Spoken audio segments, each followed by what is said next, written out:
The reverse DCF, for every stock, we have a DCF type. If you look at here, the DCF type, and on this side of DCF type, we have the DCF.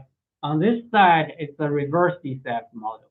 I'm looking at the company Brown & Brown, which I own, and for the DCF and the reverse DCF, there are lots of assumptions. The assumptions, for example, the discount rate, what discount rate you're using. And we default to the current 10-year Treasury rate plus 6%. We default, that's what we default to. So that's why it's 11% now, the discount rate. And then there's also the growth stage and the terminal stage. So how long you have an assumption for the growth rate for each of these and the length of each stage lasts. By default, also the earnings per share we use as a default as an input to estimate future earnings. So our DCF model is actually by default it's earning per share model. Of course, if you like free cash flow, we have options here. Can do that. Also, we have the adjust dividend model.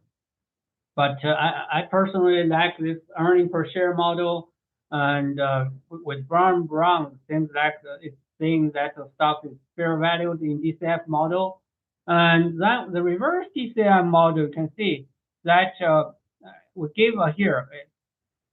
We expect the earning per share will be 19.48%. So the reverse DCF model is trying to justify the current stock price. And to justify the current stock price and what kind of growth we need to justify the current stock price.